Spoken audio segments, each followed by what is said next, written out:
કચ્છના સર્વમાન્ય લોકનેતા તેમજ ગુજરાતના પૂર્વ મહેસૂલ મંત્રી પ્રેમજી ભવાનજી ઠક્કરની 50મી પુણ્યતિથિ નિમિત્તે શ્રદ્ધાંજલિ અર્પણ કરવામાં આવી હતી। Premji Bhavanji Thakkar memorial charitable trust દ્વારા ભુજના રાજેન્દ્ર બાગ પાસે શ્રદ્ધાંજલિનો કાર્યક્રમ યોજાયો હતો। સ્વર્ગસ્થ પ્રેમજીભાઈ ઠક્કરની પ્રતિમા અને તેલ ચિત્રને ફૂલહાર અર્પણ કરી શ્રદ્ધાંજલિ અપાઈ હતી। સમારોહના અતિથિ વિશેષ કચ્છ યુનિવર્સિટીના કુલપતિ ડોક્ટર મોહન પટેલે સ્વર્ગસ્થ પ્રેમજીભાઈ ઠક્કરને સાચા લોકનેતા ગણાવી તેમના જીવનમાંથી બોધપાઠ લેવા અનુરોધ કર્યો હતો। કાર્યક્રમના પ્રારંભે સંસ્થાના પ્રમુખ શંકર સચિદે સ્વાગત પ્રવચન કર્યું હતું। કાર્યક્રમમાં ઉપસ્થિત મહાનુભાવોનું પુસ્તક અને સાલ વડે સન્માન કરાયું હતું। આ કાર્યક્રમમાં તેજસ્વી વિદ્યાર્થીઓને પ્રોત્સાહિત કરવા માટે વિવિધ સ્કોલરશીપનું વિતરણ કરવામાં આવ્યું હતું। ગીતાજી કેન્દ્રને ગીતા પુસ્તકોની ભેટ આપવામાં આવી હતી। સંસ્કૃતની વિવિધ પરીક્ષાઓ માટે ફી સહાયનું વિતરણ કરવામાં આવ્યું હતું। કાર્યક્રમના ઉત્તરાર્ધમાં તાનારીરી અને સત્યમ સંસ્થા દ્વારા આયોજિત વિવિધ સ્પર્ધાઓમાં વિજેતા થયેલા સ્પર્ધકોને ઇનામ વિતરણ કરવામાં આવ્યા હતા। શ્રેષ્ઠ વાંચન, સંસ્કૃત વાંચન, ઝડપી ચાલ, લોકગીત, સુલેખન, લગ્નગીત, ભજન સ્પર્ધાના પ્રતિભાશાળી વિદ્યાર્થીઓને પુરસ્કૃત કરાયા હતા। કચ્છના ગણમાન્ય લોક નેતા એમની આજે 50મી પુણ્યતિથિ અને 49મો શ્રદ્ધાંજલિ કાર્યક્રમ। કોઈ એક શાયરે યોગ્ય જ કહ્યું છે कि मौत उसकी होती है जिसको याद करे जमाना। यूँ तो दुनिया में हम सब आए हैं मरने के लिए।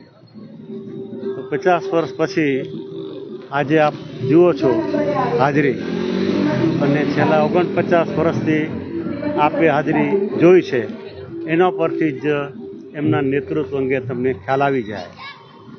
ટૂંકમાં ખ્યાલ આપું તો 1936 થી 1948 એ આઝાદી પહેલાંના 12 વર્ષ, 1948 થી 1976 એ આઝાદી પછીના 24 વર્ષ, એમ 4 દાયકાની એમની રાજકીય કારકિર્દી। એ રાજકીય કારકિર્દીના પ્રારંભમાં એમને આદર્શ શિક્ષક તરીકે સેવા આપી, વકીલ થયા, કુશળ ધારાશાસ્ત્રી તરીકે નામના મેળવી અને ત્યારબાદ કચ્છના જાહેર જીવનના રાહબર થયા। સરદાર વલ્લભભાઈ પટેલે કહેલું કે 100 વર્ષ પહેલાંનું ભારત જોવું હોય તો 1948માં કચ્છમાં જોવા મળે છે। એ કચ્છમાં એમના કાર્યકાળ દરમિયાન રસ્તાઓ, સ્ટેટ હાઈવે, નેશનલ હાઈવેના નિર્માણ થયા। નાના, મધ્યમ અને મોટા ડેમો દ્વારા સિંચાઈની વ્યવસ્થા થઈ। તે જ રીતે શિક્ષણ, આરોગ્ય અને વીજળીની સુવિધા એ બધી એમના કાર્યકાળ દરમિયાન કચ્છને મળવાની શરૂઆત થઈ।